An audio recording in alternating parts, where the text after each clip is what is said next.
Vamos a continuar las sesiones del foro, del segundo día, y lo vamos a iniciar con una sesión dedicada, que lleva por título de las vulnerabilidades de Internet al conflicto híbrido y la ciberdelincuencia. Entonces, va a moderar esta mesa Antonio Lorenzo, periodista especializado en TIC, del Economista y especializado particularmente en temas de ciberseguridad, ¿no? Simplemente lamentar que una persona, digamos, relevante que tenía que intervenir, que es Marta Beltrán, la ponente, pues bueno, con esto de las pandemias y estas cosas, ¿verdad?, pues la tenemos a la pobrecita, la tenemos enferma, ¿no? Pero bueno, en cualquier caso, sí, mi deseo de que se mejore, digamos, lo antes posible, ¿no? Y sin más, le paso a Antonio Lorenzo la palabra para que ya modere y se haga cargo de la mesa. Cuando quieras, Antonio. Muchas gracias a todos los que estáis aquí delante, todos los que están, yo creo que también al otro lado de la pantalla. Bienvenidos a esta 12ª edición de las jornadas anuales del Foro de Gobernanza de Internet. Tenemos por espacio hasta las 10:30 para debatir sobre las vulnerabilidades en Internet, el conflicto híbrido, la ciberdelincuencia. Creo que va a ser, estoy seguro que va a haber mensajes importantes. Creo que yo soy periodista y siempre voy a la caza de titular y yo creo que me voy a llevar algunos cuantos para casa y para el periódico, sin duda. Sabemos que puntos débiles existen en todas partes. Internet es de todo menos seguro cuando no se anda con cautela, ¿no? Ahora vivimos una situación, como comentabas, de conflicto híbrido, donde surgen enemigos que no solo se combaten con recursos militares, sino con de todo tipo, ¿no?, económicos, diplomáticos, empresariales, y tenemos que ver qué hacemos con esos riesgos, esas vulnerabilidades, y cómo las podemos combatir y cómo podemos poner orden. Vamos a intentar a ver si ponemos luz a este entuerto, y voy a presentar a cada uno de los ponentes. Cada uno de ellos va a tener unos minutos para hacer una aproximación al tema, y enseguida empezamos con el mensaje. Nos acompañan de aquí, derecha a izquierda, Casimiro Nevado, perdóname que lo tengo aquí, es inspector jefe de Policía Nacional. Carlos Abad es jefe del área de sistemas de alerta y respuesta a incidentes del Centro Criptológico Nacional. Andrés Ruiz pertenece al Departamento de Seguridad Nacional. Y Fernando Davara es presidente de la Fundación España Digital. Voy a dar paso así de derecha a izquierda. Si quieres, empezamos por Casimiro. Casimiro es inspector jefe de Policía Nacional, como comentaba, es coordinador del proyecto de capacitación digital y ciberseguridad de la Escuela Nacional de Policía. Es máster en ciberdelincuencia, máster en análisis de evidencias digitales, máster en análisis de inteligencia, y condecorado con 4 cruces al mérito policial y a un mérito de la Guardia Civil. Me ha ocurrido lo que nunca me ha ocurrido, que está sonando el móvil. Estoy seguro que debe ser. Voy a apagarlo, perdonadme. Carlos, adelante. Empiezo yo. Empezamos. Vale, perfecto. Bueno, pues perdona, Casimiro, te he dicho. Muchas gracias por la invitación, no solamente hacia mi persona, sino hacia la Policía Nacional, para tener voz en este foro tan importante. Y como es evidente, por el uniforme que llevo, a mí me toca hablar de cibercrimen, ¿no? Y voy a hablar de muchas obviedades, pero que no por ello dejan de ser importantes, sino que por ello debemos de repasarlas continuamente, ¿no? Voy a indicar una serie de cifras que se recogen en el último informe de cibercriminalidad publicado por el Ministerio de Interior, en relación a ese aumento que estamos viviendo, aumento constante que estamos viviendo del cibercrimen, ¿no? Si me permiten, voy a leer las cifras porque no me las sé, ¿no? Entonces, el último informe, en relación a lo que hemos vivido en el año 2021, se ha registrado que del total de la criminalidad, el cibercrimen ya representa el 15,6%, ¿no? Es una cifra ya considerable, ¿no? Sobre todo si la comparamos con la del 2017, que era el 5,7%, y sobre todo si la comparamos con la del 2012, que era solamente el 1,9%. Estamos viendo, por tanto, cómo esas cifras de cibercrimen están creciendo exponencialmente, y es una tendencia clarísima que no vamos a parar en los próximos años, ¿no? Estos ciberdelitos aumentaron del 2020 al 2021 un 6,1%. Bueno, es una cifra que es muy alta. A nosotros, dentro del Ministerio del Interior, pues es una cifra que nos llama muchísimo la atención, Y a lo mejor alguien dirá, bueno, pues ha subido mal la gasolina, ¿no? No es tan importante, ¿no? O han subido mal el precio de los alimentos. Bueno, pues pongámoslo en comparación con los años anteriores, ¿no? Si lo comparamos este crecimiento, estas cifras con las del 2017 nuevamente, vemos que han aumentado un 160,2%. Ya este incremento no lo ha tenido la gasolina ni ningún alimento, ¿no? Y si lo comparamos nuevamente con el año 2012, estamos viendo que el incremento es del 613,5%. El aumento es evidente. También es evidente, no somos tontos, de que la superficie de exposición, no solamente en la Administración, sino en cada uno de nosotros, por los dispositivos, el uso que hacemos de la red, etcétera, etcétera, ha aumentado y, por tanto, va a aumentar el porcentaje de ciberdelitos que podamos sufrir, ¿no?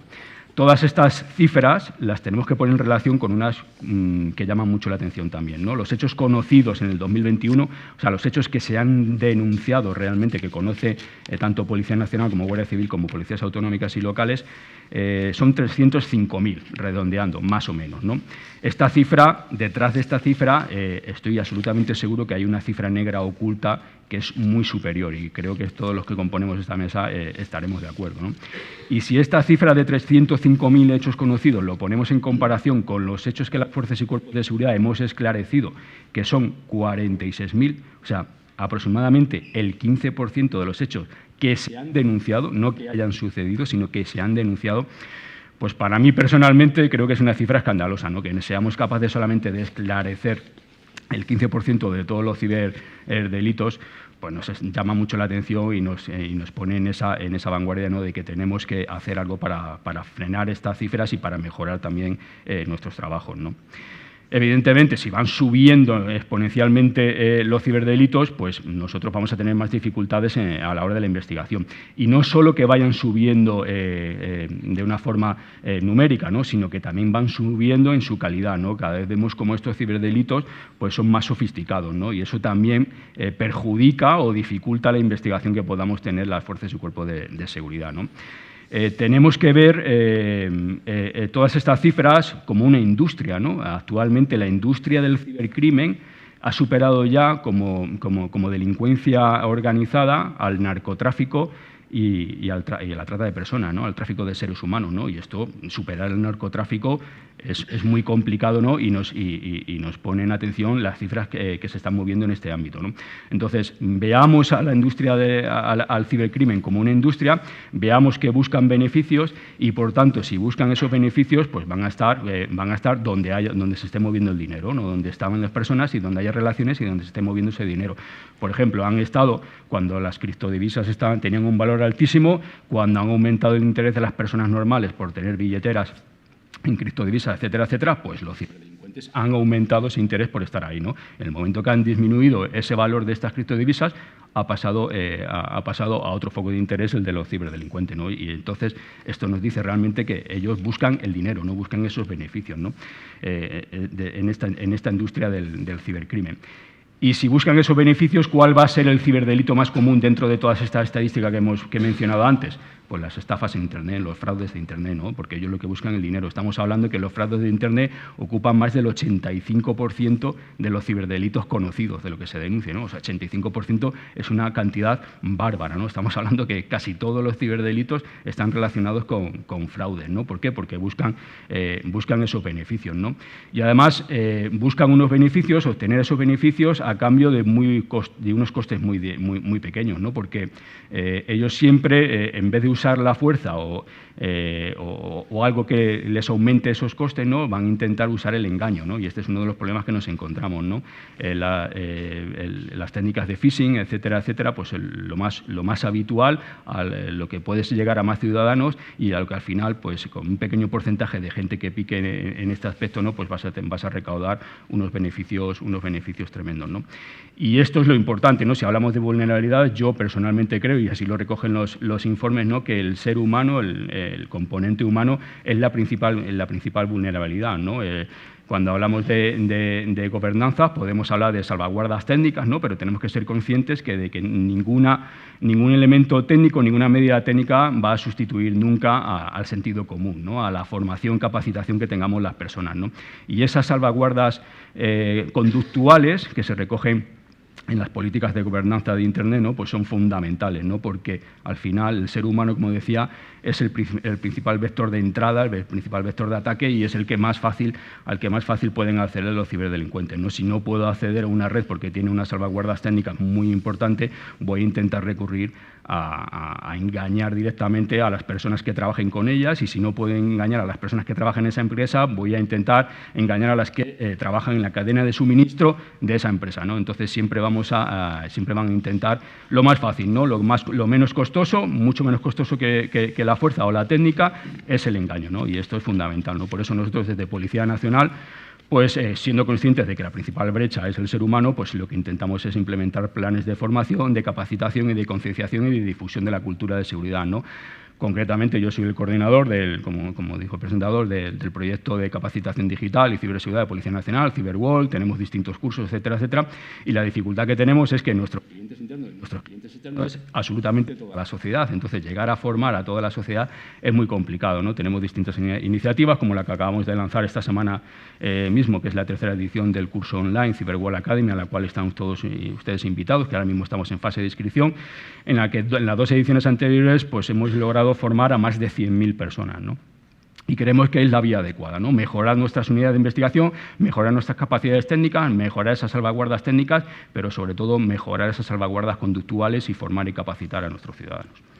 Muchas gracias, Casimiro Verdao. Estaba apuntando aquí, tengo ya tengo mis titulares. Ya. Perfecto, me alegro mucho. Comentabas antes, preguntabas qué se puede hacer para mejorar ese porcentaje del 15% de esclarecimiento de los delitos. Ahí deja la pregunta, luego te la voy a recuperar. A ver qué podemos hacer para aumentar ese porcentaje. Nos acompaña también Carlos Abad, es jefe del área de sistemas de alerta y respuesta a incidentes del Centro Criptológico Nacional, es ingeniero superior de telecomunicaciones por la Universidad de Sevilla, MSc en Communication System de la Universidad de Wales, en Swansea, formación especializada en criptología y en seguridad de información. Los principales cometidos de su área son el despliegue del sistema de alerta temprana para la detección rápida de incidentes de ciberseguridad y la actuación como centro de alerta y respuesta nacional que coopera de forma eficiente en la respuesta de los ciberataques para afrontar de forma activa las ciberamenazas. Entre otras cosas, Carlos es representante de diversos foros de ciberseguridad nacionales e internacionales en la OTAN, en el FERS.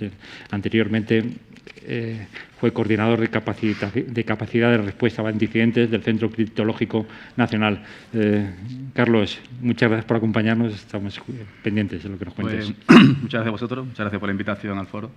Bueno, pues yo complementaré un poco lo que ha comentado Casimiro. Desde el CCNCER, por lo que no lo sepáis, nos dedicamos principalmente a dar seguridad a la administración pública, al sector público.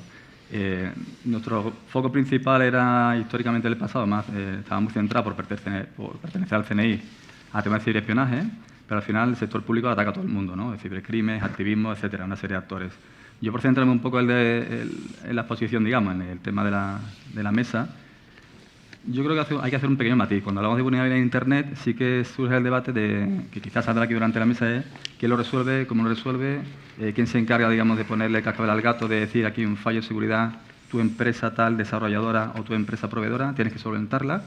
Esos son los clásicos 0 days, digamos, de las vulnerabilidades que, digamos, no tienen ningún parche y alguien las tiene que resolver. Y hoy hay vulnerabilidades tipo como Log4Shell o las que Webstrus en su día, que afectan a muchísima gente, salen exploits, digamos, muy rápido y afectan de forma masiva a nuestras sedes electrónicas, a nuestros servicios ciudadanos. Digamos que son cosas muy llamativas, ¿no? Es un problema muy importante y hay que tenerlo en cuenta, ver quién lo resuelve, porque puede haber cosas que, digamos, explotaciones de temas, por ejemplo, como el OWA, el acceso web a Microsoft o al correo electrónico, digamos, es muy explotado, las explotaciones, digamos, de los VPN, de los routers, muy llamativo. Pero si miramos nosotros, cuando llegamos a los incidentes de seguridad, el año pasado estuvimos gestionando unos 70.000, el principal problema que hay de las vulnerabilidades no es solo que no estén parcheadas, el problema es que no las aplicamos nosotros. O sea, no es que no exista un parche a las vulnerabilidades. El problema principal que hay es que nosotros no parcheamos, o las implementaciones de seguridad o los diseños de nuestras redes son muchas veces deficientes.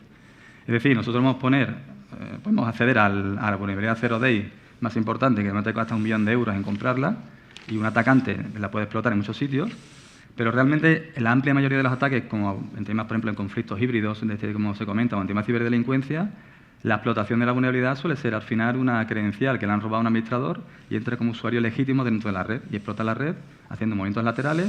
Es verdad que luego puede hacer escalados de privilegios dentro de la red porque hay fallos de seguridad, porque hay fallos que digamos vulnerabilidades que no están parcheadas, pero si nosotros tenemos una adecuada implementación de seguridad, unas medidas de seguridad correctas, digamos, en nuestras sedes electrónicas, en nuestras redes corporativas, empresariales, esos problemas, digamos, se resuelven en el 80 o el 90% de los casos.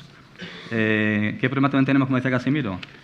Tenemos vulnerabilidad, tenemos un sistema que muchas veces son débiles, que no tenemos las medidas de seguridad adecuadamente implementadas, pero hay una explosión en ciberdelincuencia. En ciberespionaje lo lleva viendo mucho tiempo porque tienen recursos de sobra, pero en ciberdelincuencia han salido actores, como comentaba, que a lo mejor antes no están tan capacitados, ahora han visto un filón por tema económico y lo están explotando de forma activa. Pero incluso estos ciberdelincuentes también son digamos, lo que intentan al final es hacer el mismo esfuerzo.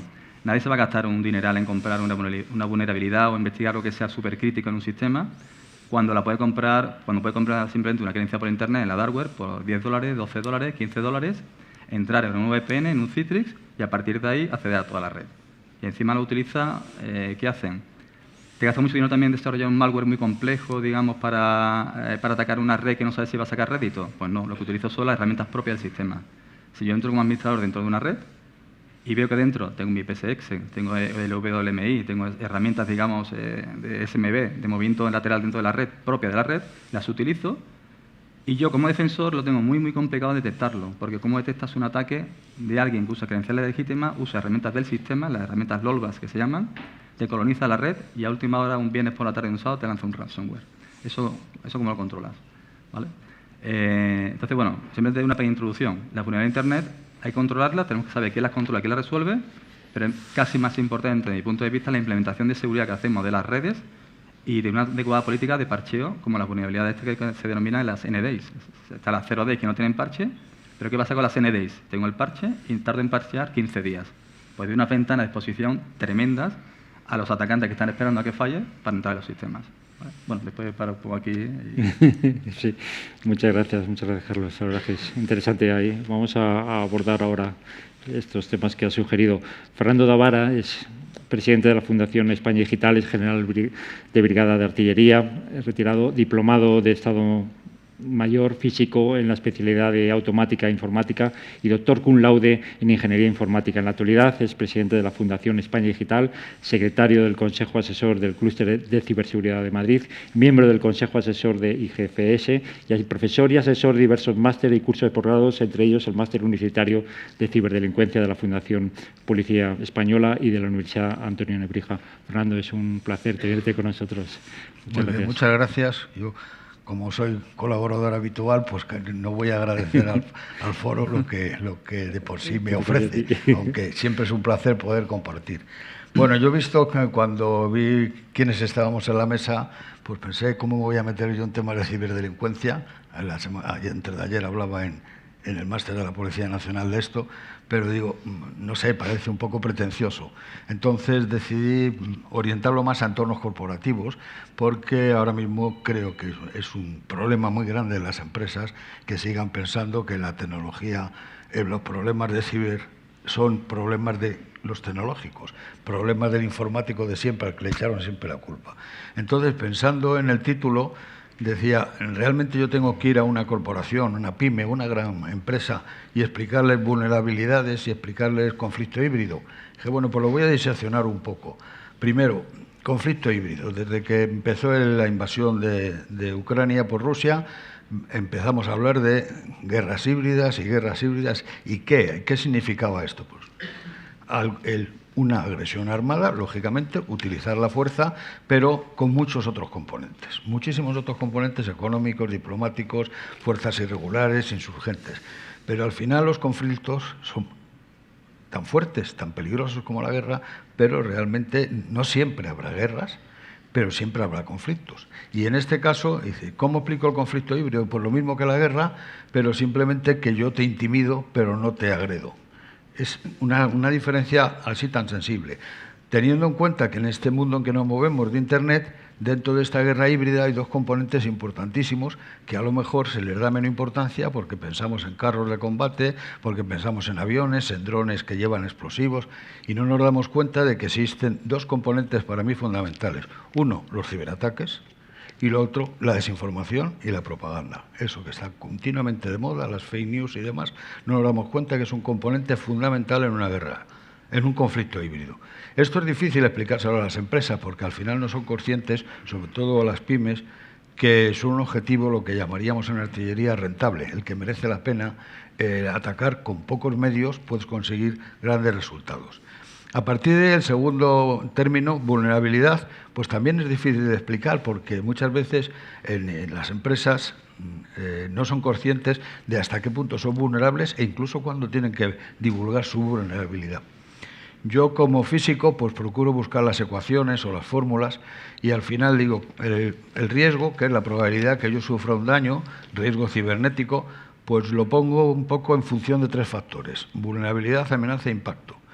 Y no lo mismo amenaza que riesgo. ¿Por qué? Porque la amenaza es un componente del riesgo y no lo mismo la vulnerabilidad que el riesgo. Si yo soy poco vulnerable, pero la amenaza es grande, el riesgo será pequeño. ¿Y qué es vulnerabilidad entonces? Pues yo cuando lo cuento en las pymes sobre todo les digo pues una debilidad, una falta de un control que puede ser explotado por una amenaza. ¿Y qué pasa? Impacta sobre mis activos. Te dicen, bueno, pues no, seguridad de información, siempre lo mismo. No. Tus activos pueden ser físicos, pueden ser lógicos, pueden ser tangibles, pueden ser intangibles y pueden ser las personas. Ese es un tema importante. A partir de ahí, la ciberseguridad en empresas, pues las corporaciones sobre todo, no solamente empresas, pues ha seguido siempre un enfoque muy reactivo. Yo protejo a mis sistemas de información y estoy protegido. Yo considero, creo que es fundamental que cambiemos a un enfoque mucho más proactivo, donde consideremos que esto es una responsabilidad de todos, que hay que asegurar el negocio, la continuidad del negocio, pero hay que asegurarlo pensando que los incidentes cibernéticos son responsabilidad de todos absolutamente. Hay que buscar un enfoque holístico que esté integrado en la propia estrategia de la organización. Y sobre todo, como decía al principio, y con eso acabo, que no se le siga echando la culpa a los informáticos, porque los informáticos son los que menos culpa tienen de todo. A principios del siglo, uno de los gurús de la criptografía decía: si usted considera que la tecnología le va a resolver sus problemas de seguridad, o no conoce usted la tecnología o no conoce usted la seguridad. Pues lo mismo podemos ponerle un prefijo delante: no conoce usted la cibertecnología y no conoce usted la ciber o digital seguridad. Muchas gracias. No echemos la culpa a los informáticos, entonces. Nos quedamos también con ese, como general, como buen artillero, de los objetivos rentables, que yo creo que afecta a todas las esferas, sin duda. Muchas gracias. Nos acompaña también Andrés Ruiz, es consejero de la Unidad de Ciberseguridad del Departamento de Seguridad Nacional de la Presidencia del Gobierno. Es capitán de la Guardia Civil, oficial del Enlace Nacional de España con la Agencia Europea de Ciberseguridad, ENISA. Representa a España en el Grupo de Cooperación de la Directiva NIS. Ocupa durante más de 18 años diferentes puestos relacionados con la seguridad de los sistemas de información en el Parlamento Europeo y en el Ministerio Interior. Es ingeniero de sistemas de información, ingeniero de informática, especialista criptólogo por el Centro Criptológico Nacional, profesor del IE de Law School Executive Education y de varias universidades. Andrés, es una maravilla tenerte con nosotros, seguro que vamos a aprender mucho. Muchas gracias a la Universidad Politécnica y a la Escuela por la invitación y al foro. Es un placer para nosotros estar aquí representados. Yo voy a hablar de un punto de vista a lo que nos dedicamos en el Departamento de Seguridad Nacional, ¿no? Un poco más estratégico de lo que entendemos nosotros por seguridad nacional y lo que entendemos también de lo que es la ciberseguridad. Para nosotros el ciberespacio es un dominio estratégico.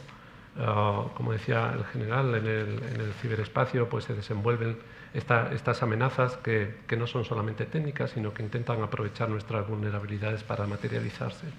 Y así se recoge, por ejemplo, en nuestra guía, nuestro libro de cabecera, que es la Estrategia de Seguridad Nacional, que ya mismo el mes que viene hará un año. Esta es la segunda estrategia que se realiza de seguridad nacional y luego pues también hay unas estrategias de segundo nivel, a nivel sectorial, incluyendo una de ciberseguridad. Estas estrategias hablan de la vulnerabilidad del ciberespacio y en ella se refleja que las amenazas se pueden materializar de dos formas. Una a través de los conocidos ciberataques contra elementos técnicos, como pueden ser pues, el ransomware, los ataques de negación de servicios, etc. Y la otra forma es el uso del ciberespacio digamos, como medio para cometer actividades ilícitas o un uso malicioso del mismo. Y afronta una serie de medidas para hacer frente a este tipo de amenazas desde los dos puntos de vista. Como sabéis también vosotros, más que nadie, el proceso de transformación digital con la pandemia se ha acelerado muchísimo. Ha crecido enormemente la conectividad de nuestras empresas, nuestros organismos. De un día para otro tuvimos que empezar a teletrabajar, tuvimos que empezar a teleestudiar, tuvimos que conectarnos muchas veces sin las medidas de seguridad adecuadas. Esto aumentó enormemente la superficie de exposición y aumentó, en esa fórmula que también decía muy bien el general, del riesgo, ¿no? La probabilidad de que una amenaza se materialice causando un impacto aumentó nuestra exposición a estas amenazas. A ello también se une, y también creo que lo ha dicho Casimiro y Carlos, la creciente exposición motivada por el aumento de números de dispositivos conectados, el IoT o el 5G, que nos está dando unas nuevas posibilidades que antes no existían. Todo esto se traduce en un aumento de la vulnerabilidad. Estamos más expuestos, somos más vulnerables.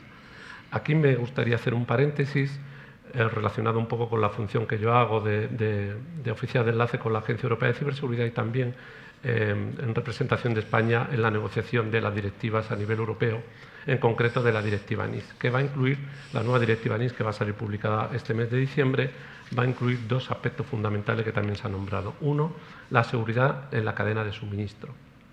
Es decir, ya no solamente se va a preocupar de la seguridad de nuestros servicios esenciales, sino que esos servicios esenciales tendrán que exigir a aquellas empresas que le proveen de servicios y de productos también una serie de medidas de seguridad, algo muy importante. Y la segunda, que luego seguramente sale también en el debate, es la comunicación coordinada de vulnerabilidades. Establece un mecanismo para que a nivel europeo se comuniquen estas vulnerabilidades. La Agencia Europea de Ciberseguridad se encargará de su custodia y de comunicarlas al público cuando exista un parcheado adecuado. También quería mencionar una segunda legislación que ahora mismo está en negociación y que aparecerá o se publicará en el Diario Oficial de la Unión Europea seguramente el año que viene. Quiero recordar aquí también que en julio, el 1 de julio del año que viene, empezamos nuestra presidencia del Consejo de la Unión Europea y ya estamos trabajando en esta legislación porque seguramente nos tocará a nosotros los trílogos de negociación con el Parlamento, la Comisión y el Consejo. Se trata del Cyber Resilience Act. Esta legislación, que también es muy importante, su principal misión va a ser asegurar la seguridad de los productos y servicios desde el origen. Es decir, exigir a todos aquellos productos, tanto hardware como software, que traigan ya un certificado y unas garantías de seguridad y, en concreto, muy focalizado en la gestión de vulnerabilidades. Aquí me he apuntado algunas de las cosas principales y más llamativas. Ahora mismo está en negociación. Todo esto es susceptible de ser modificado durante la misma. Pero, en concreto, el fabricante tendrá la obligación de notificar a la Agencia Europea de Ciberseguridad sin dilación y, en cualquier caso, antes de 24 horas, en el momento que descubra una vulnerabilidad o que cualquier usuario, investigador o cualquier empresa le comunique que existe una vulnerabilidad. No solamente aplica al fabricante, aplica también a los importadores y aplica también a los distribuidores. Además, habilita a las propias autoridades que se encargarán de la supervisión a exigirle, cuando esta autoridad sea consciente, por ejemplo, vamos a poner un caso, que el Centro Criptológico Nacional detecta una de estas vulnerabilidades, puede exigir a este fabricante que la parchee y que comunique adecuadamente a los ciudadanos o a los que estén haciendo uso de ese producto, comuniquen esa vulnerabilidad. Hemos hablado también aquí, y ya cambio un poco de la parte legislativa, de las amenazas híbridas, ¿no?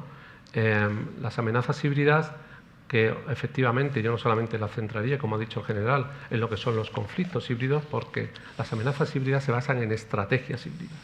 Es decir, las amenazas híbridas, su naturaleza per se es no ser detectadas.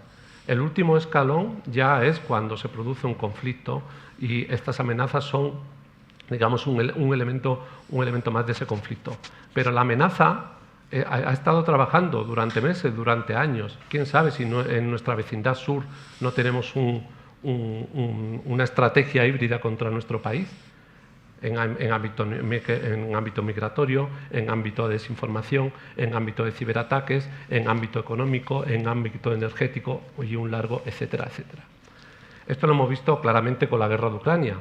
En los días anteriores al inicio del conflicto o de la invasión Rusia por Ucrania, hubo una serie de ciberataques muy importantes contra la infraestructura ucraniana y contra principalmente los países bálticos y algunos de los aliados tradicionales de Ucrania. Enseguida se pusieron en marcha los mecanismos de la Unión Europea y de la OTAN para hacer frente a esta posible amenaza rusa. Es cierto que cuando el fuego se hizo, cuando empezó ya el combate, estos ciberataques han quedado en un segundo plano, pero aún así nosotros nuestras medidas preventivas las pusimos en marcha. Aquí en España se reunió el comité de situación, que es un comité de carácter híbrido, donde todos los ministerios que tenían que ver con esta crisis en concreto, pues de manera preventiva pusieron en marcha algunas medidas. En el caso concreto de la ciberseguridad se formó un grupo de trabajo específico y todos los organismos aquí presentes y otros que faltan estuvimos trabajando y dando instrucciones tanto al sector público como privado para que reforzaran su medida de ciberseguridad. Es decir, esto es algo serio y más en un mundo en el que estamos, donde las crisis ya no vienen una detrás de otra, sino estamos viendo que incluso se solapan. Para los que trabajamos en gestión de crisis, esto ha sido un auténtico reto, ¿no? Siempre hemos estado acostumbrados, no solamente nosotros, sino la sociedad, a vivir en calma, a vivir en un mundo en el que no ocurría nada grave contra nuestro bienestar. La pandemia vino a tambalear esa comodidad y demostró lo vulnerable que éramos y lo segundo y más importante, y creo que es donde tenemos que trabajar, lo dependiente que somos. Y aquí luego seguramente saldrá durante el debate otro elemento que me gustaría introducir, que es la soberanía, en concreto la soberanía digital, porque esa dependencia y esa vulnerabilidad tiene mucho que ver con este debate. Gracias. Vamos a intentar hablar de soberanía digital. Os invito a que afiléis vuestras preguntas por si queréis dirigir alguna por aquí. Creo que, Casimiro, que creo que estamos más protegidos que nunca, pero somos más vulnerables también que nunca en la historia, ¿no? Los dispositivos conectados, el 5G, los riesgos en la cadena de suministro, hay cada vez, y todas esas debilidades se reflejan en las estadísticas que manejáis, ¿no? En el balance de criminalidad, como antes comentabas, ¿no? Antes de la pandemia ahora se han multiplicado los delitos informáticos, ¿no? Efectivamente. Hay que partir de la base. Yo tenía un profesor en la universidad que cuando le preguntábamos qué bibliografía nos recomienda usted para adentrarnos en el mundo de la ciberseguridad y tal, y eso nos decía, léete primero el manual de tu dispositivo o de las aplicaciones que estás usando. ¿Alguien se lee algo tan básico como el manual de los dispositivos? ¿Conocemos cómo son nuestros dispositivos? ¿Conocemos qué nivel de exposición tiene ese dispositivo? Y uno de los problemas que tienen las empresas, muchas de ellas, que se están mejorando efectivamente, es que ni siquiera son conscientes de qué nivel de exposición tienen, de qué dispositivos técnicos tienen en su red, se conectan a su red y ya no digamos de los dispositivos técnicos que se conectan a través de un proveedor de la cadena de suministro, ¿no? Y eso es un problema fundamental. Es la principal salvaguarda, ¿no? Conocer lo que tengo, cómo se expone, cómo tengo que gestionarlo y a partir de ahí implementar las medidas que sean necesarias, ¿no? Pues eso, igual que se hace en una empresa, lo debemos hacer cada uno de los ciudadanos, ¿no? Tengo que ser consciente de lo que tengo en la mano, cómo se usa y a qué riesgos estoy expuesto. Y pues tengo que ser consciente yo, mis hijos, mis padres, todos mis familiares y al final el conjunto de la sociedad, ¿no? Si no logramos ese nivel de concienciación y de implicación en cada uno de los ciudadanos, se lo vamos a poner muchísimo más fácil a los ciberdelincuentes, claro está. El que ha aumentado casi un 70% de antes de la pandemia ahora en los delitos informáticos. Evidentemente, durante la pandemia que hemos hecho, extender nuestra exposición tecnológica, claro. Entonces, el teletrabajo, etcétera, etcétera, hemos multiplicado nuestra exposición tecnológica y el dinero está pues, en esta superficie tecnológica, ¿no? Y el ciberdelincuente, como dije antes, va a acudir a donde se mueve el dinero y donde están los ciudadanos, ¿no? Que es donde va a intentar engañar a cada uno de nosotros. Antes habéis hablado de las mafias, cómo era interesante contratar por muy poco dinero, por muy pocos dólares, sistemas para irrumpir en empresas, ¿no? ¿Cómo pensáis que aprovechan las mafias estas debilidades de las empresas y qué tipos de ataques son los más sorprendentes o los más dañinos? No, hay una figura que se llama el Crime as a Service, ¿no? Que, como decía antes, la industria del cibercrimen, pues si no tiene un talento digital, un talento en seguridad, lo compra, ¿no? Porque obtiene grandes beneficios y reinvierte esos beneficios en comprar ese talento, ¿no? Y al final, como decía, es una industria muy bien definida, con departamentos muy claros, que unos se dedican al diseño, otros a la implementación, otros a la venta, etcétera, etcétera, ¿no? Y por supuesto, estas grandes industrias de cibercrimen están presentes no solo en la dark web, sino que también lo vemos últimamente como en herramientas o en aplicaciones tan comunes que usamos nosotros como Telegram, pues están vendiendo, pues eso ya no es las acreditaciones, pasaportes, documentos nacionales de identidad, incluso vulnerabilidades, ¿no? Porque Telegram es una herramienta mucho más sencilla, sí, mucho más accesible para cualquier persona, y a ellos lo que les interesa es vender ese tipo de vulnerabilidades, claro. Andrés, me interesa saber cuáles son las principales amenazas híbridas que antes has comentado, ¿no? y las amenazas en cuanto a gobernanza, y dónde están nuestras debilidades para poner fuerza en ello. Te pregunto a ti, pero pregunto también a los demás si queréis intervenir. Bueno, las amenazas híbridas obviamente se valen de las vulnerabilidades no solamente tecnológicas, sino principalmente de las vulnerabilidades que tenemos como sociedades altamente democratizadas. El derecho libre que tenemos aquí en información, a la información que en otros países no existe, es una de ellas, por ejemplo. Entonces se aprovechan de ello para llegar directamente al ciudadano. Es como, no sé, general, usted que es artillero, no sé si es correcto decir un misil aire-tierra o no sé, pero este es un misil directo al bolsillo. Vale, todo. Exactamente, directo al bolsillo de todos nosotros. Consumimos muchísima información y obviamente este es uno de los vectores de entrada que este tipo de amenazas tiene. Por otro lado, la amenaza híbrida, que no solamente tienen por qué ser actores estatales, también hay actores no estatales involucrados como proxies o actuando también en elementos de criminalidad organizada. Lo vemos todos los días también en las noticias en el sur de España, ¿no? Cómo se aprovechan las mafias para introducir irregularmente inmigrantes, pero también para introducir estupefacientes en nuestras fronteras, cómo esos flujos migratorios van variando de un lado para otro dependiendo del interés de esas propias mafias o dependiendo del interés de determinados estados.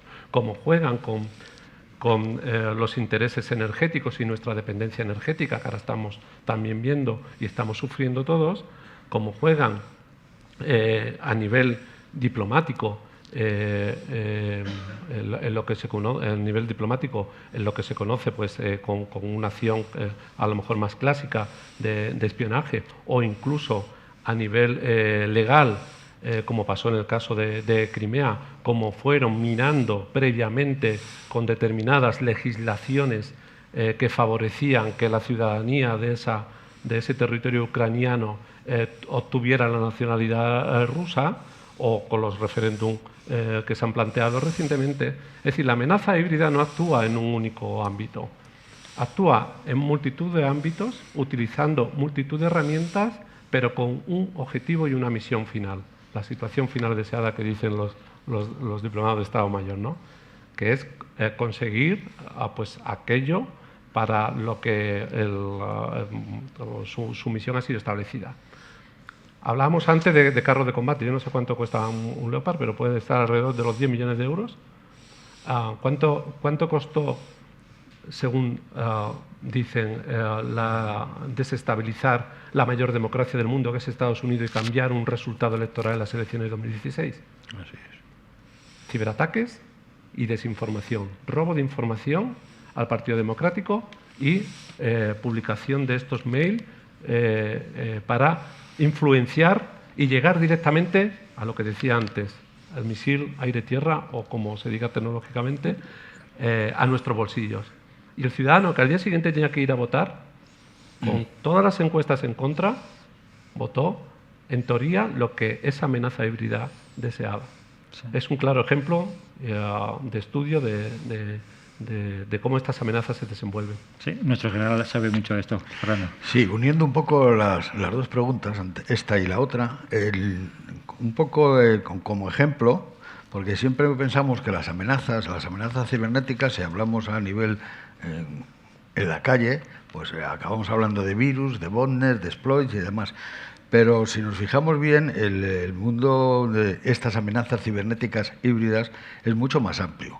Yo, como ejemplo, suelo llevar a algún alumno que tiene más interés en esto, le pedimos que tenga un clónico o un ordenador no peligroso, entrar en un cibercafé, por ejemplo, utilizar una red privada o red anónima, o VPN, o Tor, y mirar qué hay por ahí. Y resulta que si vas a la Internet profundo o vas a la red oscura, te encuentras que ya no solo te venden tarjetas de crédito, te venden información, es que ahora te venden el crimen como servicio. Es decir, tú quieres atacar a alguien, yo te lo vendo, te digo cómo. Y si no sabes cómo, yo te lo hago. Y luego te cobro, lógicamente en red profunda y también con algún tipo de criptomoneda, Bitcoin u otras.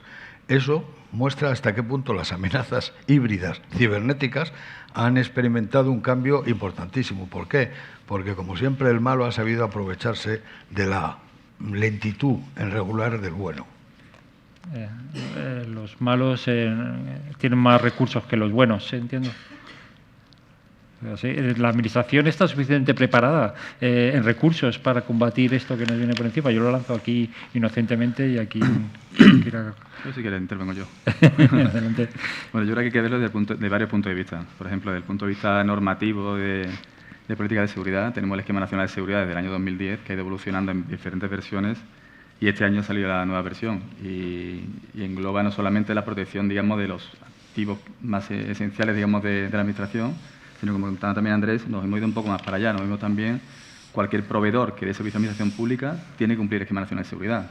Y también se está metiendo también en la parte de la cadena de suministro, que es lo ideal, porque hay una especie de Esquema Nacional de Ciberseguridad que englobar también la parte privada o, digamos, una forma de homogeneizar la forma en la que vemos la seguridad de cualquier tipo de institución, no solo pública, sino también privada, porque a la hora de lanzar una alerta, porque ha habido un conflicto híbrido o lo que sea, y hay que aplicar unas medidas, aplicarlas por igual a todo. Digamos, habría que homogeneizar. Eso quizá nos falta un poco a nivel nacional. Desde un punto de vista técnico, yo creo que la tecnología existe hoy día para protegerse de casi de todo. Yo recuerdo hace ya 10 o 12 años nosotros tenemos desarrollado muchas herramientas de seguridad y muchas las hacíamos también porque en el mercado no había exactamente lo que buscábamos. O era súper caro. Ahora, digamos, el despliegue de cualquier EDR tiene un coste relativamente barato para proteger tus endpoints. Los dispositivos perimetrales avanzan mucho, meten temas de inteligencia artificial, detección digamos, heurística, preventiva, etcétera. Digamos, tecnología ahí es cara. Los recursos son limitados a la Administración, que ahora vienen los fondos europeos que han ayudado en la parte de ciberseguridad. Nosotros lo que abogamos, digamos, desde el CCN es el desarrollo de servicios horizontales y herramientas compartidas. Como una actitud, si adoptamos, digamos, presupuestos verticales, ministerio por ministerio, comunidad autónoma, ayuntamiento por ayuntamiento, seguramente no todos tienen dinero para comprarse todos los últimos cacharros y tienen 50 personas investigando. Nosotros abogamos que se desarrollen los SOCs, los centros de ciberseguridad, que den de forma horizontal a distintos niveles, como ahora tenemos el de la AGE, o a nivel, digamos, comunidad autónoma, a nivel de diputación provincial. Digamos que desde un grupito pequeño de gente, pero muy especializada, hace muchísimo más que la dispersión que hemos tenido históricamente. Y desde el punto de vista también, un punto ahí que no solamente de la Administración Pública, sino yo creo una pequeña carencia es lo que llaman lo del talento en ciberseguridad, que tampoco hace falta que sea talento. Con que haya personas en ciberseguridad, gente que estudie y se prepare en ciberseguridad, es suficiente, porque tenemos niveles 1 que nos dan un primer, digamos, aviso, lo que se dedican, digamos, a ver las alertas de los equipos de los SIEMs que saltan, las alertas que saltan de los ADR, de los sistemas anti-ransom. Son gente que pueden tener una capacitación no súper especializada, no hace falta que todo el mundo sea grandes reversers de malware, ni que sean grandes gente que sepa mucho de forense. Hay un gran nicho de especialidad en ciberseguridad que hay que cubrir, que ahora mismo el sector privado está bastante limitado. Hay una guerra, entre comillas, robándose talento unos a otros, que hace que grandes proyectos con grandes inversiones, con gente y grandes ideas o implementaciones de seguridad que ya están ahí, o la directiva NIS que nos viene, va a costar llevarla a cabo en el día a día. Pero simplemente porque falta mucho personal en el campo de ciberseguridad. Bueno, aquí, y no se paga mal, yo lo dejo aquí caer. Aquí lo dejas, aquí estamos rodeados de ingenieros y futuros ingenieros, así que el mensaje queda. Adelante, Andrés, perdón. Sí, quería complementar lo que ha dicho Carlos. Y hablando de si España está preparada, yo siempre tengo que decir que sí, obviamente. Y sobre todo cuando salgo fuera, ¿no? No es que esté preparada, es que es la mejor. desde mi punto de vista, ¿no? Obviamente, y siendo algo modesto, sí que tenemos que sacar pecho, en mi opinión, de algo que ha comentado él, que es nuestro esquema nacional de seguridad. En 2010, cuando no existía en ningún país europeo, y todavía en alguno no existe, medidas de seguridad, aquí estaba ese esquema con 75 medidas, con una serie de objetivos, que fue pionero en Europa y prácticamente a nivel mundial. España es fuerte en los pilares legal, en los pilares técnicos, en el organizativo, en cooperación y también en capacidades. Obviamente que hay que seguir avanzando, ¿no? Pero España forma parte y además tiene un papel muy activo de la red de CISER europea, donde están todos los CISER de ámbito nacional, en el caso de España el Centro Criptológico Nacional y el Instituto Nacional de Ciberseguridad, y donde comparten información técnica. Es miembro de la red Ciclón de gestión de crisis a nivel operacional, donde el Departamento de Seguridad Nacional representa a España. Es miembro también del grupo de cooperación, pues un grupo a nivel estratégico que implementa la directiva NIS. Es miembro también de foros en la OSCE, en la OTAN, es decir, estamos internacionalmente presentes. Así lo refleja también el informe uno de los informes de la ONU, que lo realiza la Unión Internacional de Telecomunicaciones cada 2 o 3 años. Ahora estamos ya con la 5ª edición, haciendo la 5ª edición, donde España ocupa el 4.º puesto a nivel mundial en ciberseguridad. Este es un informe, además, que analiza los 5 pilares, 25 indicadores y más de 100 métricas concretas donde tienes que aportar evidencia. Es decir, no es un informe que esté hecho al tuntún, tienes que aportar evidencia de que cumples con cada uno de estos pilares. Con lo cual yo creo que España está muy bien posicionada. En el tema de talento, como decía Carlos, tenemos un problema. No tenemos un problema España, tiene un problema el mundo. Obviamente España, bueno, pues a lo mejor no puede cubrir los salarios como pueden hacer las grandes tecnológicas que principalmente están afincadas en Estados Unidos, y cuando alguien destaca, pues ¡pum!, te lo quitan. Contra eso es difícil luchar. El estudio que ha sacado el INCIBE y publicaron este mes pasado sobre talento, más o menos calcula que hay unas 70.000 especialistas de ciberseguridad, entre 70 y 80.000 especialistas de ciberseguridad a nivel nacional. Ahora mismo, en 2022, hay un déficit de 40.000 especialistas en ciberseguridad, pero para 2024 se va a duplicar esa cantidad, solamente en España. Con lo cual, imagino que aquí la mayoría que estáis estudiando Ingeniería en Telecomunicaciones, pues ya sabéis de qué tenéis que hacer el máster, algo relacionado con la ciberseguridad. Pero creo que, bueno, España ahí también ha hecho diferentes acciones. Una de ellas, y también me gustaría mencionar, es el Foro Nacional de Ciberseguridad, donde tenemos un grupo de trabajo que se dedica precisamente a esto, a la formación y al talento, donde se han identificado y se han desarrollado un primer trabajo para regular la profesión del CISO, del Chief Information Security Officer, que, como sabéis, es uno de los requisitos que nuestra legislación, pioneramente, otra vez más, exige para aquellos servicios esenciales que se prestan en nuestro país. Este trabajo ha conseguido en hacer una certificación de CISO que posiblemente se requerirá a través del Esquema Nacional de Seguridad. Pero no se ha quedado ahí. Y también estamos trabajando en hacer un mapeo y lo podéis encontrar en la web del foro, ya está publicada una primera versión, de aquellas titulaciones de ciberseguridad, tanto a nivel de grado como de posgrado, qué competencias deben contener. Sí. Intentar regularlas y que todas estas titulaciones tengan un baseline, un mínimo de contenido común para tener los mejores profesionales de ciberseguridad el día de mañana. Sí. Fran, ¿quieres decir algo? Sí. Yo, lógicamente, he hablado de la Administración. Claro. Luego dice, ahora lo veo desde el punto de vista usuario o incluso desde el punto de vista ciudadano.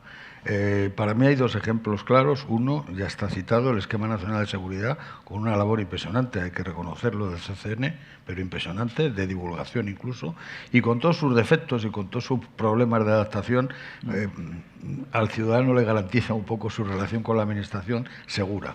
Y luego, como usuario de servicios esenciales, es decir, infraestructuras críticas, la labor del CNPIC también, y cómo se está trabajando en esto, la labor del INCIBE. Entonces, yo sí creo, como usuario o como ciudadano, que España está bastante avanzada en este sentido. Y respecto al talento, pues teniendo quien está al otro lado de la trinchera, pues hay que decir claramente, esta es una profesión donde no hay paro, esta es una profesión donde lo que se busca precisamente es talento. Nosotros en el clúster de ciberseguridad de Madrid el año pasado hicimos un estudio sobre la búsqueda de talento en el mundo del ciber y también en el mundo de Big Data. Y los dos más o menos nos encontramos que hay muchísima más demanda que oferta, muchísima más demanda que oferta. Y no fue un estudio, digamos, muy profundo en el sentido de ir a grandes centros de investigación. Lo hicimos con LinkedIn y con InfoJobs. Sí. Y nos encontramos con que la demanda de talento es importantísima en este sector. Con lo cual, como se está diciendo, animamos a que se procuren entrar en este mundo. Sí, Casimiro. Bueno, hablando de talento, me gustaría ser también un poco realista, ¿no? Y meter en este debate otra circunstancia que yo particularmente lo estoy sufriendo en mis carnes, ¿no? Efectivamente, se necesita mucho talento y se necesita dinero para pagar ese talento. Pero yo lo que percibo es que mucho de ese talento no quiere entrar en esta zona de trabajo, no solo por el salario, sino por la implicación personal y lo exigente que es este trabajo, ¿no? Los que nos dedicamos a seguridad de la información sabemos que esto no abres la oficina a las 8 de la mañana y la cierras a las 2:30 y te vas a casa, ¿no? Eso no va a suceder nunca. Y tenemos la problemática además que tienes que estar formándote continuamente. Lo que has aprendido por la mañana tienes que actualizarlo por la tarde. Ya no te sirve lo de por la mañana y eso te exige muchísimo sacrificio personal, ¿no? Yo percibo, nosotros desde la Escuela Nacional de Policía formamos alumnos de nuevo ingreso y también formamos alumnos de promoción interna, que aquellos que han trabajado en ciberdelincuencia son un poco reticentes a volver a ciberdelincuencia, ¿no? Porque la exigencia es absoluta, ¿no? Entonces, está bien el dinero, está bien pagar buenos sueldos, pero el dinero no lo es todo. Nos estás espantando. No, o sea, por eso decía que me gustaría ser realista, ¿no? Sí, aquella persona que quiera dedicarse a ciberseguridad, a cibercrimen, como es mi caso, tiene que ser muy consciente de que él va a dedicar una importante parte de su vida personal también a ello, ¿no? Que es muy exigente y, como decía, el tema de la autoformación y la formación constante demanda muchísimo esfuerzo. Claro, pero es que en eso, la experiencia, hablando con nativos digitales, esto que estás diciendo exactamente es así, pero si luego lo miras desde su mentalidad de nativo digital, pues tú les ofreces ser hacking ético y a lo mejor te dicen, no éticos de los otros también.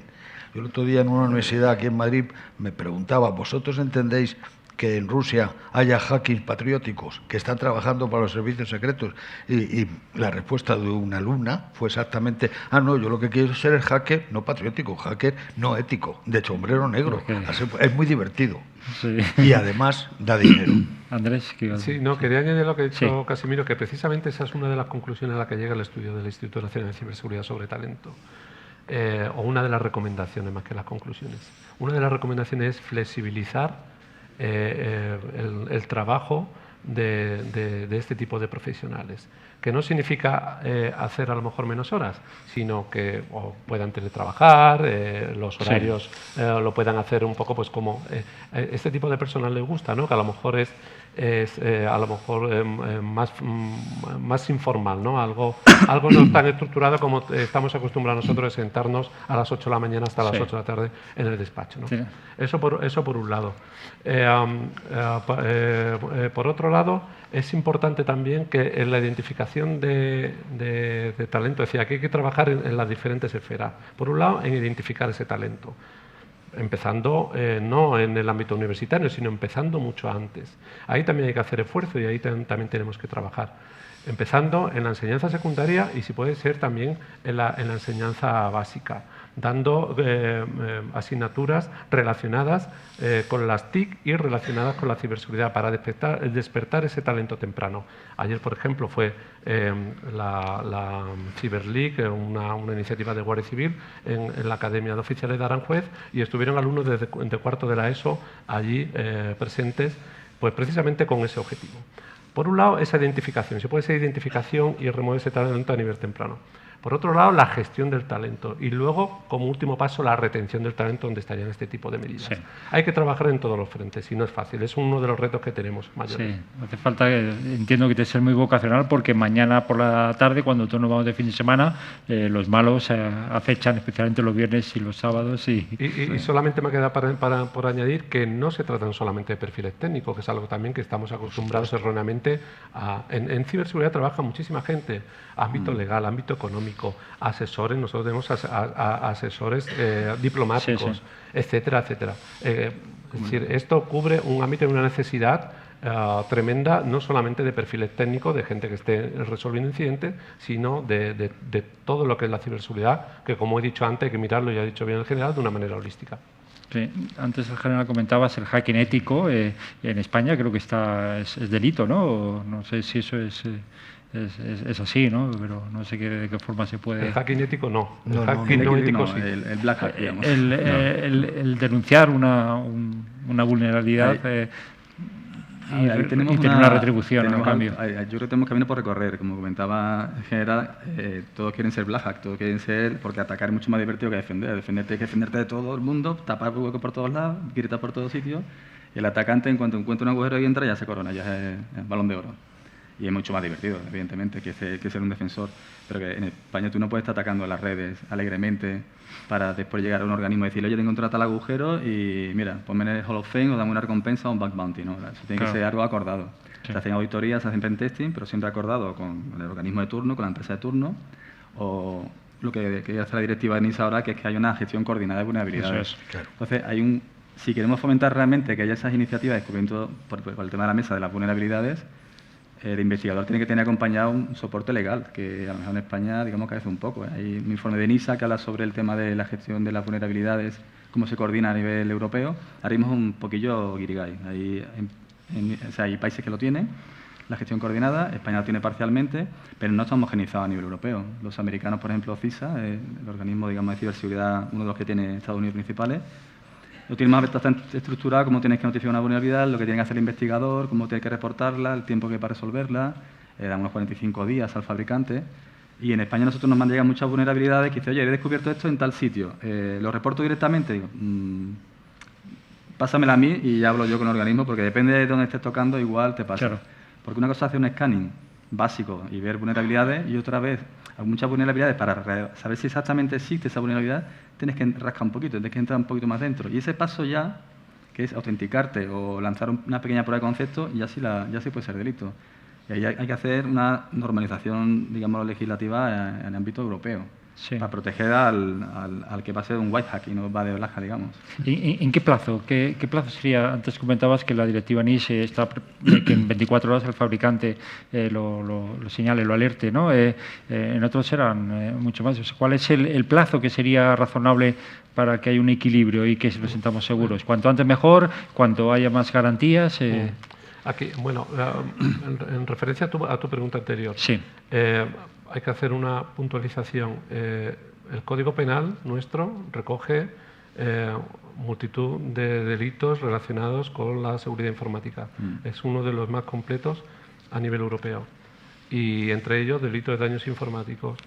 Y cualquier actividad de hacking de Black Hat está recogida. Es decir, al igual que tú no puedes entrar en el domicilio de nadie sin su permiso, no puedes entrar en el ordenador de nadie sin su permiso, porque se puede considerar un delito de daños, un delito que hay muchísimas tipologías que recogen estas actividades.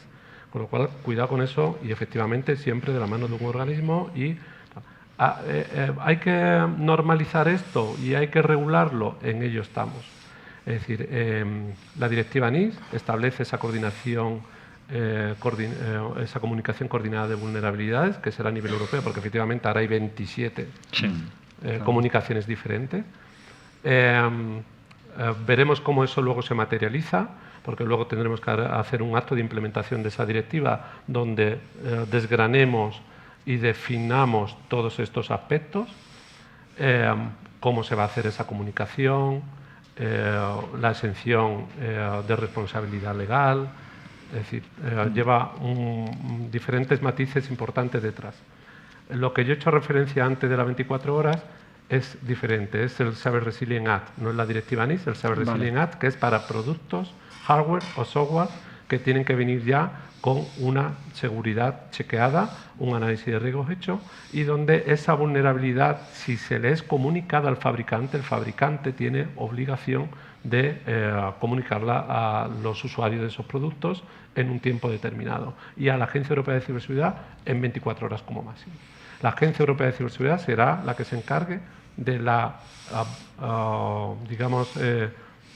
almacenamiento y custodia de todas esas vulnerabilidades. Porque claro, aquí está la segunda derivada, que no se convierta eso en un arsenal, como pasó con el caso de la NSA. Un ciberataque te puede vaciar tu arsenal de vulnerabilidades de 0 days o de cualquier otro tipo. Entonces, todo esto está por ver cómo se materializa, está recogido en la legislación, que hay que hacerlo, ahora tenemos que ver cómo. Si me permites, de manera muy gráfica, lo que estábamos comentando del hacking ético, ¿no?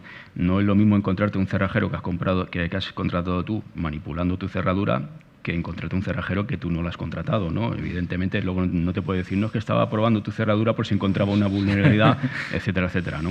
Si te lo crees, bien, vale. Sí.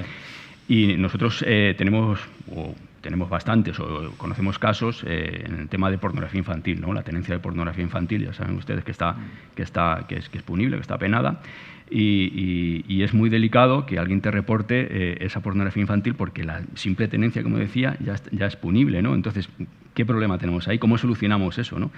¿Cómo sabemos diferenciar si esa notificación de esa tenencia de pornografía infantil está basada en una sospecha de que creen que le estamos investigando o simplemente está haciendo unas labores para detectar esa pornografía infantil, etcétera, etcétera, y comunicarse a la policía, ¿no? Pues son situaciones muy delicadas que, como bien se estaba comentando, hay que regular al detalle. Sí. Tenemos un cuarto de hora. No os veo porque tengo aquí el foco, veo muy oscuro, pero si queréis hacer una pregunta, levantáis el móvil y veo la luz o veo una mano por ahí. Y pues que sea, bueno, tengo el micrófono, que sea cortita la pregunta. Perfecto. Luego cortísima. Un tema que se había quedado en el tintero. Soberanía digital o vulnerabilidad de España, de Europa. Me gustaría conocer su opinión. Adelante. Yo, en principio, además creo que hace poco he publicado algo sobre el tema. Ahí hay una especie de duda entre qué hablamos en lo digital y en tecnología en general. ¿En qué hablamos? ¿De soberanía tecnológica o tecnologías de soberanía? Yo pienso en España y pienso en Europa, que al fin y al cabo es nuestro entorno. Digo, ¿es preferible ser soberano tecnológicamente o es preferible elegir qué tecnologías tengo que ser soberano, como puede ser ciber, como puede ser el espacio, como puede ser energía, y olvidarme de ser soberano en todo? Para mí, la decisión es la segunda. Yo prefiero ser soberano en espacio, yo prefiero ser soberano en energía, prefiero ser soberano en lo digital, y el resto, cada uno que quiera ser soberano en lo suyo. Pero existe la otra versión, no, hay que ser soberano tecnológicamente. Con lo cual, cuando se quiere llegar a mucho no se llega a nada. Sí, estoy de acuerdo con el general. De hecho, soberanía tecnológica en este caso no significa autonomía estratégica, y yo creo que es mucho más correcto hablar de autonomía estratégica, es decir, de adquirir la soberanía suficiente para que no dependa de terceros. No significa que en todos los ámbitos, significa que en aquellos elementos críticos que tú puedas y debas y seas capaz de hacerlo, porque aquí hay una segunda derivada y tenemos un caso muy claro con el 5G. Con el 5G hay un gran debate de retirar determinados productos que están ampliamente ya implementados en nuestras antenas. Sí. Determinados fabricantes. Ha salido la ley de ciberseguridad de 5G, como saben recientemente, y habla de los proveedores de alto riesgo. Se tiene que hacer un análisis de riesgo para decidir qué proveedores lo son o no, dependiendo de una serie de parámetros. Pero cuando uno habla con los fabricantes, y hemos tenido la oportunidad de hablar con todos ellos, tanto de un sitio como de otro, lo que te das cuenta que la mayoría de fabricantes europeos ni tienen la tecnología, ni tienen las patentes, ni tienen la capacidad, ni por supuesto, y lo más importante, tienen, lo que tienen los otros, que es los precios. Entonces, contra eso es muy difícil competir. Por eso cuando se habla de soberanía digital hay que ser muy cuidadoso, porque para ser soberano tienes que ser capaz. Y se están dando pasos en esa dirección, se están dando pasos para que Europa, no solamente en competencia con este tipo de actores, sino también con otros del otro lado del Atlántico, Europa adquiera un poder geopolítico más equilibrado en lo que ahora es el mundo actual. El conflicto de Ucrania ha venido a cambiar también ese equilibrio de fuerzas que existía anteriormente. Y siempre que hay una crisis hay una oportunidad. Puede ser una oportunidad para Europa si se dan los pasos correctos, se invierte correctamente y se apuesta por esa autonomía estratégica, identificando en qué áreas tenemos que ser y también siendo conscientes de nuestras limitaciones. Es decir, no podemos poner a fabricar nanochips si no tenemos la tecnología adecuada. ¿Cuántos años nos cuesta adquirir esa tecnología? ¿Tenemos los expertos? ¿Tenemos la inversión? ¿Tenemos el I+D+I? ¿Tenemos una agenda estratégica a nivel europeo? Pues en eso se está trabajando. Sí. Has dejado ahí lo dejamos ahí en el aire, ¿no? Por el riesgo del desarrollo del 5G cuando los proveedores no pueden competir con otros. Es peligroso eso. Sí. Tenemos una pregunta aquí en primera fila. Hola, buenas. ¿Qué tal? Soy periodista tecnológica, especializada también en ciberseguridad como el compañero.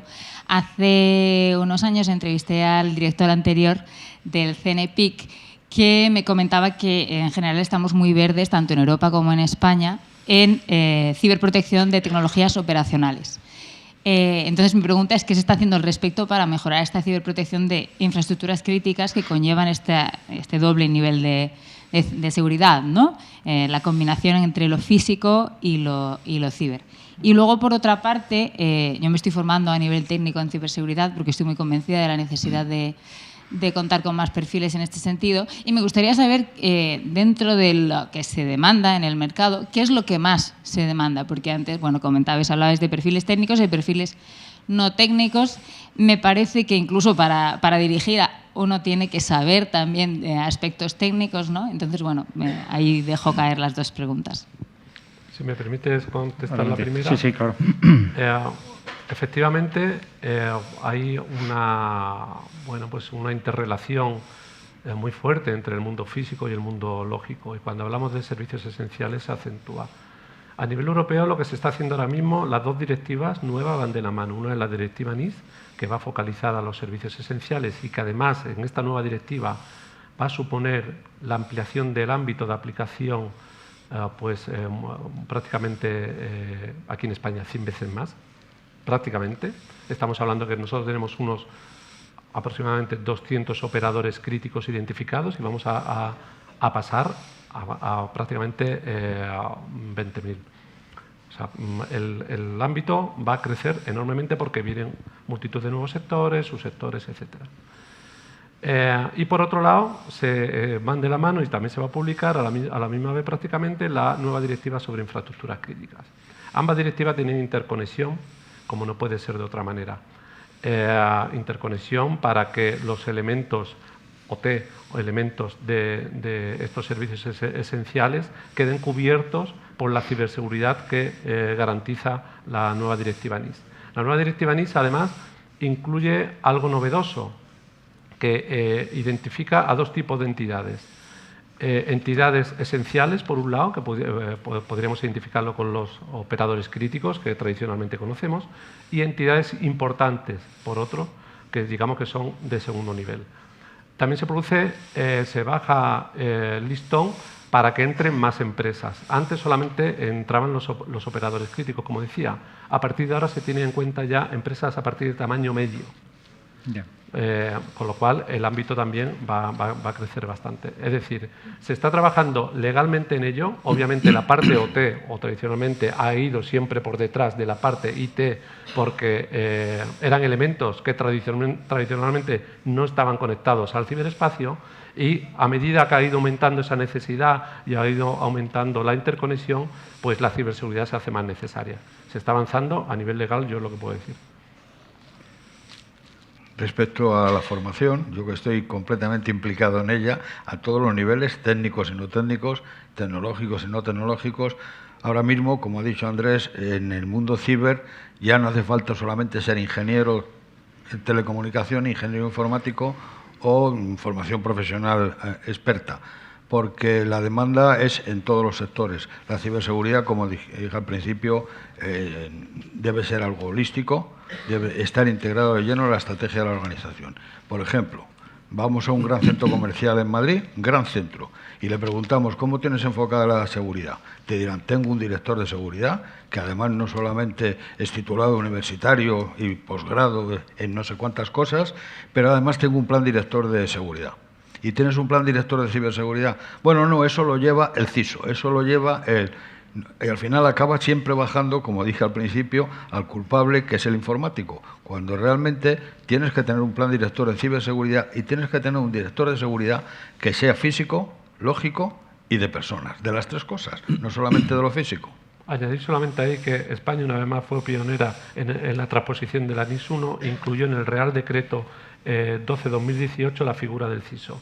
La figura del CISO, además, como dice el general, no el CISO que quede ahí en el cuarto escalón, no. Se exige en la legislación, en nuestra ley, que reporte directamente al CEO de la organización y que sea escuchado por el comité de dirección. Eso le llamo en la suite C, esa que está tan de moda ahora, el CISO, el CEO, el no sé cuántos, que el CISO esté cerca del ático, en la suite C, no que esté en el sótano. Muy bien. De hecho, se está reportando, se revierte la situación, ¿no? Antes el responsable de seguridad física estaba por encima del responsable de seguridad de la información, seguridad lógica, y ahora la mayoría de las empresas estamos viendo cómo el responsable de arriba es el de seguridad lógica, de seguridad de información, ¿no? Yo se me voy a apostillar una cosilla. No sé si son de lo más demandado en ciberseguridad, pero yo particularmente he hecho en falta gente especializada. Es verdad que hay gente que sale del mundillo y se ha hecho su máster de ciberseguridad y tal, llega al mercado, te la pone la empresa para trabajar para el sector público, en mi caso, te cubre un nicho, bueno, pero por ejemplo en temas como threat hunting, realmente a partir de las herramientas que tiene y los elementos de red que tiene, un buen técnico que a partir de ciertos datos sea capaz de inferir por dónde viene un ataque, eso requiere un expertise de años, que eso aún falta por cubrir. Digamos que hay muchos auditores de superficie de posición, de auditoría interna, de implementación de seguridad, más o menos bueno, pero temas, por ejemplo, así de, digamos, un especialista en reversing, en forensics, en threat hunting, hay pocos, pocos y muy robados entre ellos, entre empresas. Solamente hacer mención que cuando hablamos de esa identificación en talento, es importante que todos hablemos de lo mismo. Es decir, primero hacer un perfilado. ¿Qué necesitamos? Acaba de publicar ENISA un framework sobre estos perfiles. Identifica 12 perfiles concretos, desde el CISO, auditores, threat hunting, analista de malware, etcétera. Os invito a que lo veáis porque ahí se especifican las competencias que tienen que adquirir e incluso la formación que tienen que adquirir. Y os puede ayudar para guiar vuestro futuro y incorporaros a este mercado. Ese es un tema muy actual y muy de futuro. Esto cuesta mucho trabajo contárselo a los colegios profesionales, pero hacia donde va en este mundo de la ciber y en el resto de profesiones es ya no tanto la profesión, yo soy físico, yo soy ingeniero informático, yo soy militar, no. Mi perfil profesional, ¿cuál es? Incluso para orientarme, ¿cuál me gustaría ser en el futuro? Acabo mi carrera, acabo mi formación y debo de seguir formándome. Siempre hay que seguir formándose.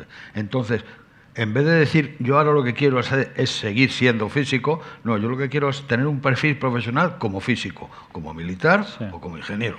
Es que antes un médico salía de la facultad y lo que había aprendido en la facultad le servía para toda su carrera profesional. Licencia para matar. Y eso ahora ya no existe. O sea, sales de la universidad y el mismo día ya necesitas reciclarte. O sea, es lo que comentaba antes de esa necesidad de autoformación constante, ¿no? Respecto a lo que decía Andrés de los perfiles en ISA, nosotros lo hemos incorporado en el Cyber World Academy. Por cierto, Esther, gracias por tu colaboración como profesora en el Cyber World Academy, ya que te tengo aquí. Y damos esa posibilidad por la demanda que hemos visto, ¿no? Que cada uno se componga su itinerario formativo según no solamente ya su perfil, sino la idea que tenga de futuro, de evolución de ese perfil profesional, ¿no? Y creo que es fundamental y ha sido un gran acierto el tema de los perfiles.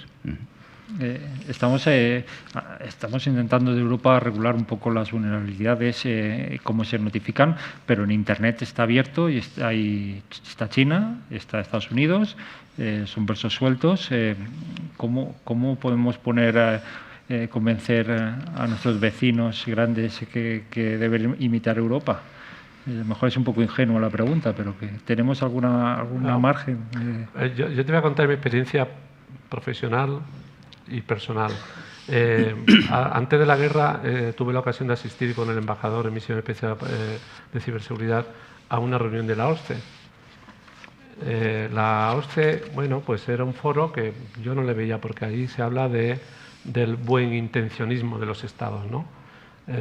Oye, vamos a dejarnos de actividades maliciosas, vamos a respetarnos, no nos pisemos la manguera, todos tenemos interés, etcétera, etcétera. Y yo le comentaba al embajador, pero si es que aquí no se llega a ninguna conclusión, es decir, aquí no sale nunca, una ley, un reglamento de obligado cumplimiento, que la gente se comprometa, por ejemplo, como el convenio de Budapest, ¿no? Pues al final los estados lo firman, el convenio del cibercrimen, que no sé si conocéis, y lo firman y se comprometen a cumplirlo.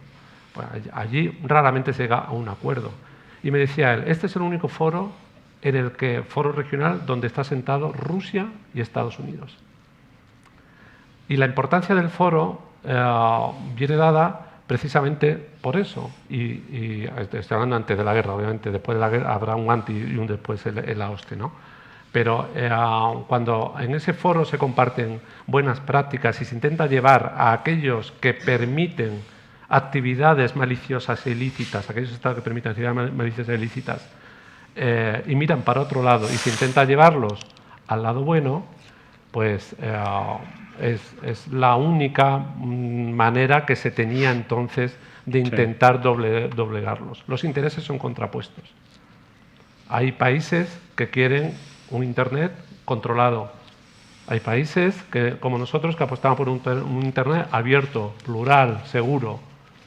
En Naciones Unidas este debate también ha tenido mucha trascendencia. Se creó un grupo gubernamental de expertos con 25 países, donde España estuvo presente, y donde salieron una serie de recomendaciones, porque ahí en Naciones Unidas sí que salen recomendaciones, incluso salen actos que pueden ser ejecutivos, aprobados por la Asamblea, y Rusia consiguió que se creara un grupo nuevo para hacer contrapeso a este otro grupo, sí, y para llevarse ahí a todos los países, digamos, del ámbito de la gobernanza de Internet que ellos entienden, que es un Internet controlado por el Estado y un Internet donde bueno, pues, no existan consecuencias penales para esos estados o los funcionarios que pudieran actuar de manera maliciosa.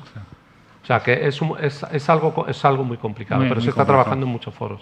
Ya digo que la guerra supondrá un antes y un después. Es muy complejo. Sí. No, siempre me apunto, yo creo que complementando un poco lo que dice Andrés, tenemos que tener una Unión Europea fuerte en ese ámbito. Lo que sí dependemos en parte de la vulnerabilidad de que lo que haga Estados Unidos, que es quien mayor controla, China creó su propio sistema de gestión de vulnerabilidades. Entonces, si Europa no lo tiene, entonces dependemos de Estados Unidos, dependemos de China, claro, y queremos imponer algo, pero no tenemos capacidad propia de nosotros tener fuerza, o vamos de la mano todos, que eso con la directiva NIS 2 se va a intentar. Digamos que de la directiva NIS 1 a 2 ha habido como, la NIS 1 yo la veo un poco como buenista, ¿no? Sí. Vamos a colaborar todos, intercambiar incidentes. ¿Qué pasaba? Tú pedías a los estados, ¿cuántos ataques ha habido al sector energético? Llegaba a un país 3 y tú le decías 3.000. A ver, o tú no tienes visibilidad, o las métricas son distintas, o aquí los niveles no están homogenizados. Sí. Entonces, a partir de ahora, NIS 2 dice, mira, ahora hay que reportar al CER de referencia, te tienes que tener control de vulnerabilidades. Vamos a definir más sectores importantes, porque, por ejemplo, la parte farmacéutica, la cadena de suministro de alimentación, todo eso no estaba contemplado como un sector esencial. Sí. Entonces, pasamos, digamos, de ser buenismo a un ejercicio de máximos casi que está haciendo la NIS 2, que después veremos cómo lo implementamos, eso es otra cosa, pero va ahí mano dura, hay multas, el que no notifique, de millones, o sea que... Winter is coming. Sí. Sí, como decía el Juego de Tronos. Sí, estamos prácticamente de acuerdo, es que es un tema muy complicado, y si no, pues hacemos un análisis. Estrategias nacionales de ciberseguridad o estrategias conjuntas como en la Unión Europea. Todos los países de la Unión Europea, incluso la propia Unión, tienen una estrategia de ciberseguridad clara. China no es estrategia de ciberseguridad, es estrategia de seguridad de información. Claro. Rusia, mucho peor.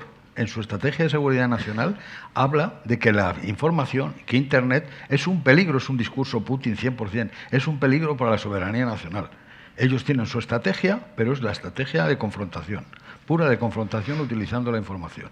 Y lo muestran todos los días, claro. Brillante análisis, Fernando. Muchas gracias. Son 1:30. ¿Me vais a permitir un minuto para resumir brevemente, muy rápidamente? He tomado notas a bola pluma sobre lo que se ha comentado aquí. El cibercrimen representa ya el 15% de los delitos, con un crecimiento exponencial. Solamente se puede esclarecer hasta el momento el 15% de los delitos. Vamos a ver qué se puede hacer para aumentar ese porcentaje. La industria del cibercrimen es mayor que el narcotráfico y la de la trata de personas. El ciberdelito más común es el fraude por Internet, representa el 85% de los delitos y todos buscan beneficios con costes muy pequeños gracias al engaño y técnicas del phishing que ya muchos conocéis. El componente humano es la principal vulnerabilidad, el principal punto débil y ante eso pues sentido común, formación y que es la mejor salvaguarda en muchos casos. Los ciberdelincuentes prefieren el mínimo esfuerzo. Hemos oído que por 10, $12 se puede actuar en la red y comprar sistemas para introducirse en sistemas de compañías. No siempre habrá guerra, pero sí habrá conflicto híbrido. Siempre va a haber el te intimido, pero no te agredo, hasta que den el siguiente paso. Hemos hablado también del riesgo de los ciberataques y también de la desinformación, ¿no? Son armas que se utilizan en la guerra, en los conflictos híbridos, que son objetivos rentables, como comentaba nuestro querido artillero, ¿no? Las pymes tienen que estar muy atentos a eso, ¿no? No hay que echar la culpa a los informáticos, hay que diluir un poco las culpas.